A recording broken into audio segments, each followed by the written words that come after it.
Continuando en esta casa, no es hotel, hablando del G77, la presidencia de Bolivia del G77 más China.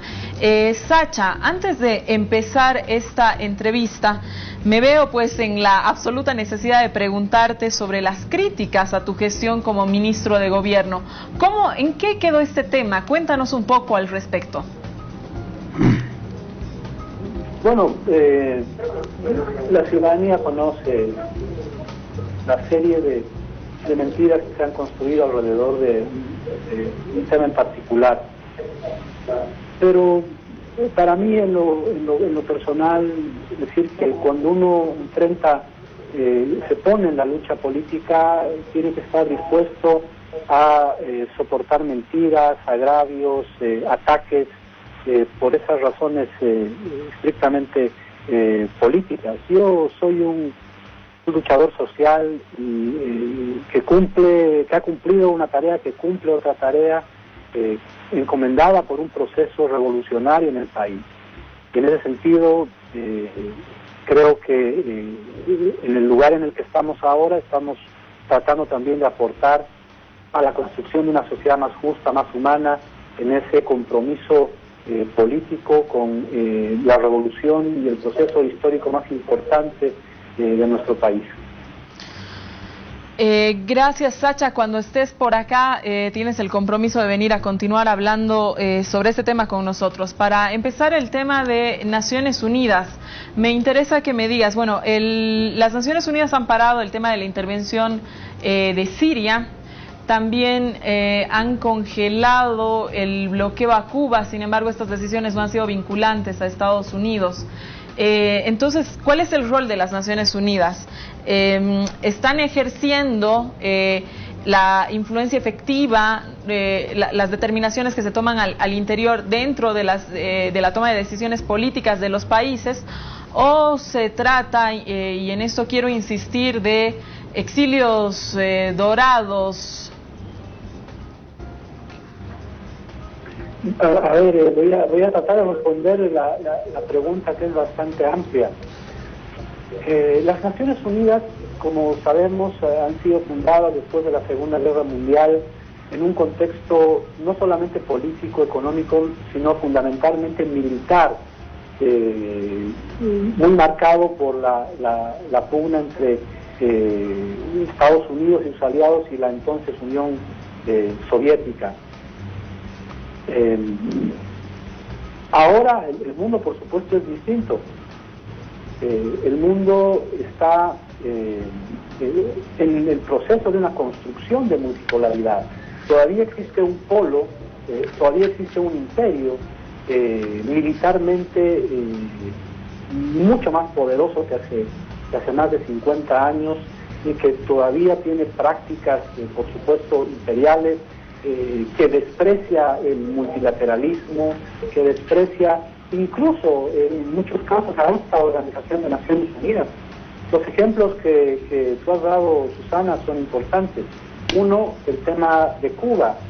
Desde hace más de 20 años la Asamblea General viene votando año tras año condenas al bloqueo contra Cuba.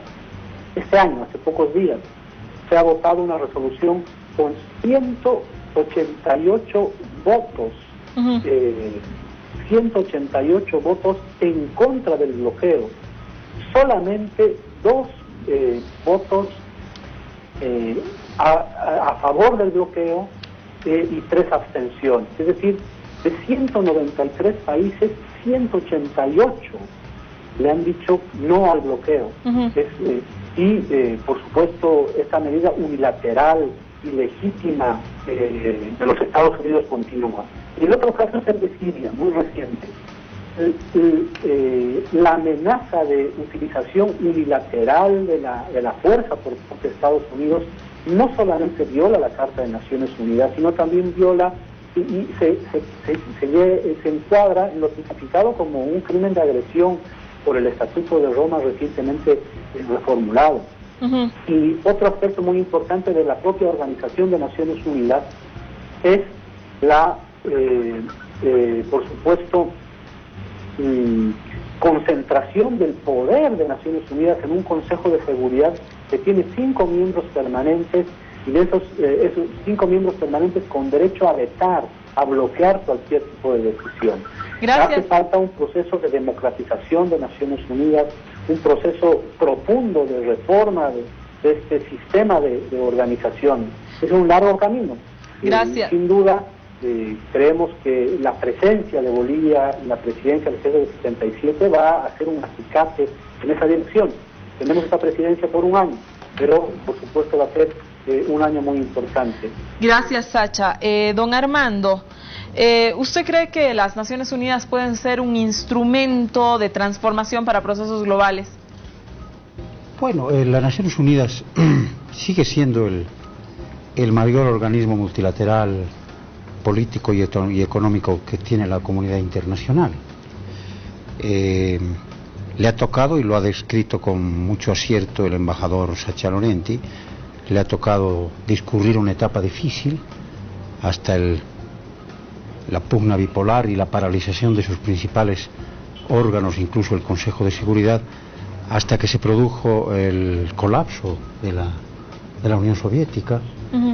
Bueno, y allí hoy es que a partir de entonces se está diseñando, y eso va a ser un proceso que va a suponer un tiempo, un nuevo sistema internacional que suplante al desaparecido, como se dice, con una fuerte multipolaridad, pero yo diría que no con tanta incidencia ideológica, porque hoy más importante incluso en Naciones Unidas, la última vez que estuve, que la ideología ha pasado a ser la cultura y la religión.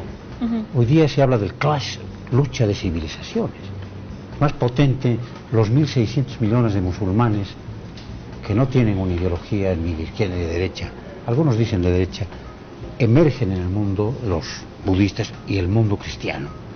Están luchando civilizaciones. Ya la ideología, se han derrumbado ciertos paradigmas ideológicos y se está en busca de un sistema internacional posiblemente multipolar, con la presencia de protagonistas tales como la República Popular China, los países del sudoeste asiático, Rusia ya no soviética, la actual República Rusa, en la Unión Europea, y el emergente tercer mundo. Pero el tercer mundo, que dio origen en Ginebra cuando se luchaba por el establecimiento del nuevo orden económico internacional y la creación de la UNTAD, cuando se nació en los 77, en julio del 64, en ese contexto también, y eso se le han hecho algunas críticas, a veces se confunde al grupo de los 77 más China con los no alineados, pero los no alineados un poco han entrado en crisis de identidad, porque ya no hay alineamiento, antes estaban... Claro. Pero sigue existiendo y está buscando su identidad.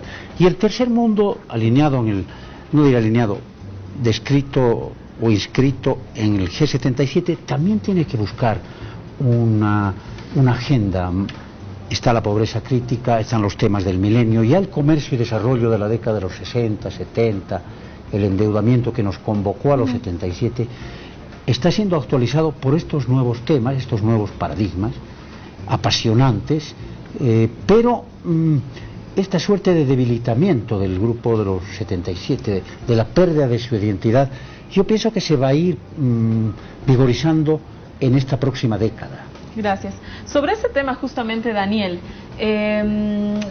las Naciones Unidas frente a los organismos de cooperación sur-sur y todo aquello, quisiera que, como tu experiencia es en realidad de relaciones internacionales, tú eres un internacionalista, nos hagas una suerte de evaluación de esto. Claro que sí. Bueno, en primer lugar yo diferenciaría Naciones Unidas, lo que es el tema de la seguridad manejada por el Consejo, a lo que son los otros diferentes temas, ¿no? Y como decía Armando, el G77 nació por la creación de la UNTAD, que había el tema específico de comercio y desarrollo. Y varios de los temas que son los que más se discuten dentro del G77 son los relativos al desarrollo y a la posición de los países frente al sistema mundial y cómo es que nosotros podemos dejar atrás este subdesarrollo teniendo en cuenta unas relaciones mundiales desiguales. Si hablamos solamente de lo que es seguridad, hemos tenido ahora el caso de Siria, cómo se frena el ataque, pero bueno, desde el 2011, que justamente yo estaba en Nueva York, en Naciones Unidas, en una academia, se venía discutiendo esto. Y por el momento parece que la invasión se paró en el seno de Naciones Unidas, pero hay que ver los otros temas, yo diría. Y si vamos a hablar de el reto de Bolivia, el rol de Bolivia ahora a la cabeza de este G77, hay que ver, ¿no?, cómo es esto que funciona esta cooperación sur-sur o la posición de los países del sur.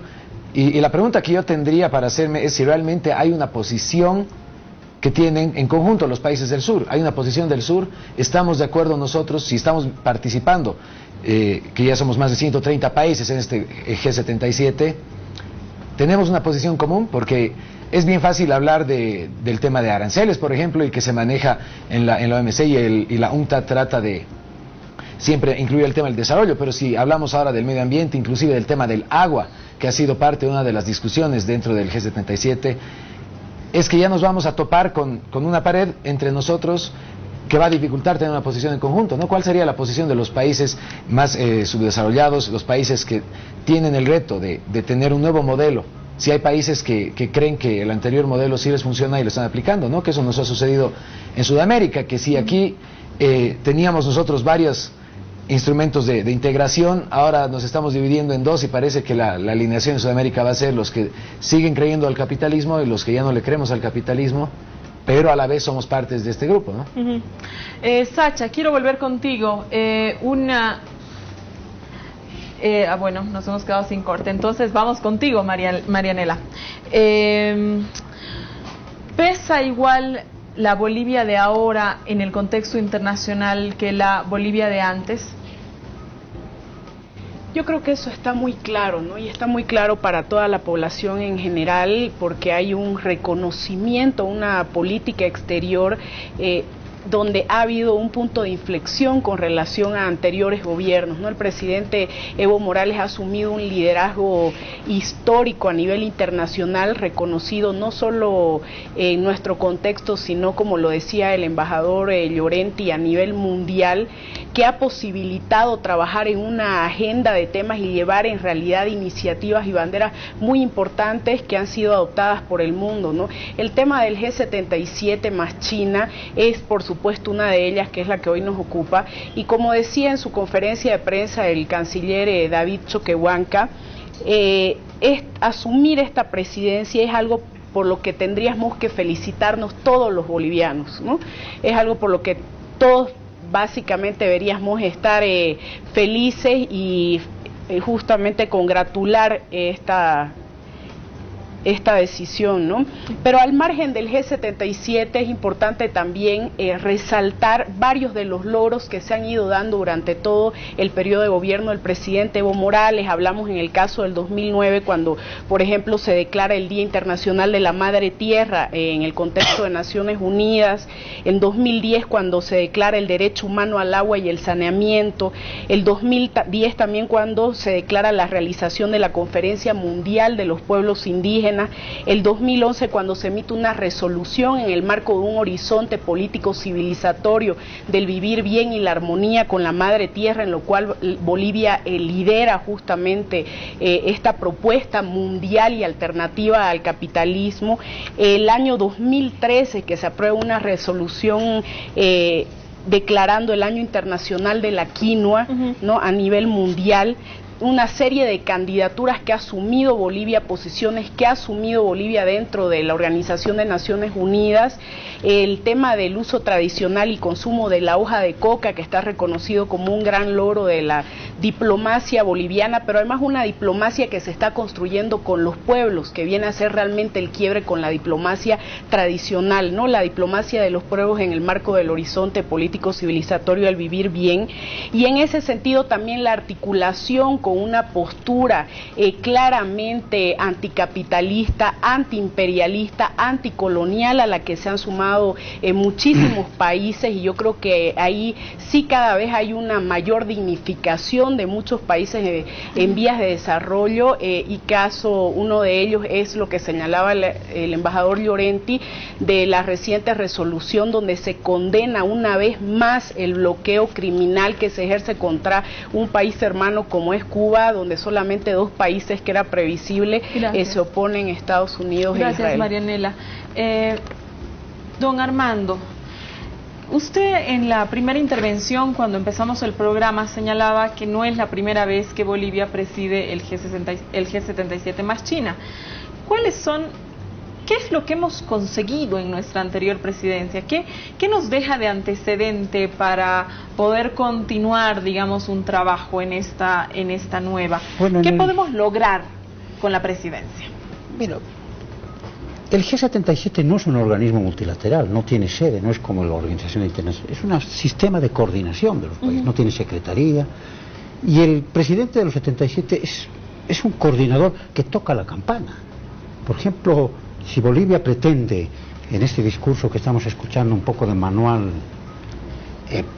hacer una condena tajante al imperialismo de los 77, se va para China e Indonesia.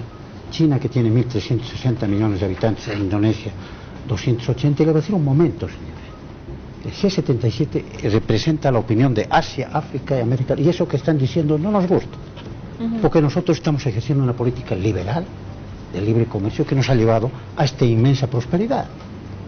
Entonces el G77 tiene que ser una concertación y ser el presidente un portavoz de lo que digan las tres partes, porque si no sería incluso una cuestión excesiva pretender que una potentísima nación como es Bolivia, por encima de la República Popular China, del grupo de la ANSEA, de los países que ya no son subdesarrollados como el Brasil y México, que están en la alianza, el Brasil con el Mercosur y México con la Alianza para el Pacífico, ellos, si no se ven representados en las palabras de los 77, no van a permitir que se formen consensos. Los 77 ha tenido la genialidad de buscar consensos.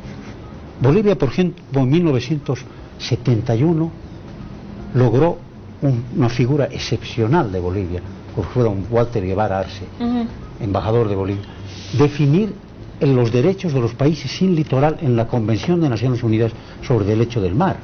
Ese es un logro extraordinario y se reconoció ese liderazgo, y no era presidente de los 77, pero era un formidable líder. Y en 1964, cuando se inicia la primera UNCTAD que ha evocado Daniel, también Bolivia, en tema de productos básicos, era presidente del Consejo Internacional del Estaño, Bolivia, en materia de países menos adelantados y países en desarrollo sin litoral, fijó pautas realmente esclarecedoras y que han tenido una importancia grande, tanto que, como tú me dices, ¿qué se ha hecho? Están plasmadas en decenas de resoluciones. La Convención de Derecho del Mar es el derecho del mar, de los océanos, y está el tema de los países en litoral. El tema de los productos básicos, commodities, tratamiento especial, está consagrado, las preferencias arancelarias, y en todo ese camino, no os voy a decir que Bolivia fue la que diseñó, sino es el trabajo de los 77, son logros ya indiscutibles, como van a serlo seguramente la posición de los 77 en la conferencia que hoy se realiza en Varsovia sobre cambio climático, el tema de la evaluación de las metas del milenio en 2 años más. Entonces hay una agenda importante, pero los 77 son un ente coordinador, donde están sobrando los discursos un tanto ideologizados. Lo que importa es determinar cuál es el consenso de componentes tan difíciles, tan diversos, superpotencias económicas. China en 9 años va a ser mayor que Estados Unidos.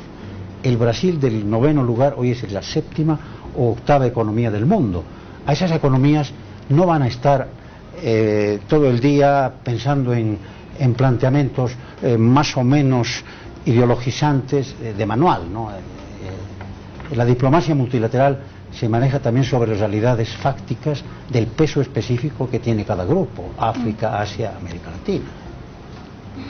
Bueno, yo sinceramente ahí no comparto la posición, con todo respeto, que ha expresado el señor Loaiza.